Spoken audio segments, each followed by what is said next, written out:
കൊല്ലം കുണ്ടറയിൽ മാനസികാസ്വാസ്ഥ്യമുള്ള വൃദ്ധനെ വളഞ്ഞിട്ട് മർദ്ദിച്ചു. അതിർത്തിക്കല്ല് ഇളക്കി മാറ്റാൻ ശ്രമിച്ചുവെന്ന് ആരോപിച്ചായിരുന്നു മർദ്ദനം. പരിക്കേറ്റ വൃദ്ധനെ കൊല്ലം ജില്ലാ ആശുപത്രിയിൽ പ്രവേശിപ്പിച്ചു. ദൃശ്യങ്ങൾ റിപ്പോർട്ടറിന് ലഭിച്ചു.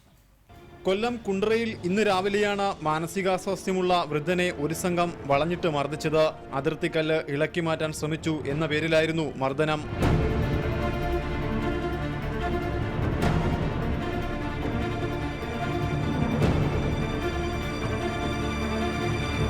വൃദ്ധന് മർദ്ദനമേറ്റെന്ന വിവരം അറിഞ്ഞെത്തിയ പോലീസ് ഇയാളെ കുണ്ട്ര താലൂക്ക് ആശുപത്രിയിൽ എത്തിച്ചു. വീണ് പരിക്കേറ്റെന്നാണ് പോലീസ് ആശുപത്രിയിൽ വിവരം അറിയിച്ചത്. ബന്ധുക്കളെ പോലും വിവരം അറിയിച്ചില്ല. അച്ഛനും മർദ്ദിച്ച് ആശുപത്രി കിടക്കുന്നതാണ് നമ്മൾ അറിഞ്ഞത്.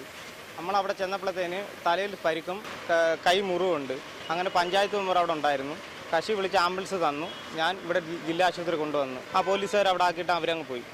എന്നടുത്ത് അവിടെ അടുത്തുള്ള ഒരു കക്ഷിയാണ് വന്ന് വീട്ടിൽ പറഞ്ഞത്, ഇതാണ് അച്ഛൻ മർദ്ദനേറ്റ് കിടക്കുന്നു, എന്തുവാണെന്നറിയാൻ വേണ്ടി. ഒടുവിൽ ബന്ധുക്കൾ സ്ഥലത്തെത്തിയാണ് വിദഗ്ധ ചികിത്സയ്ക്കായി കൊല്ലം ജില്ലാ ആശുപത്രിയിലേക്ക് മാറ്റിയത്. റിപ്പോർട്ടർ വാർത്തയെ തുടർന്ന് കൊല്ലം റൂറൽ SP പ്രതികൾക്കെതിരെ നടപടിയെടുക്കുമെന്ന് അറിയിച്ചിട്ടുണ്ട്. റിപ്പോർട്ടർ കൊല്ലം.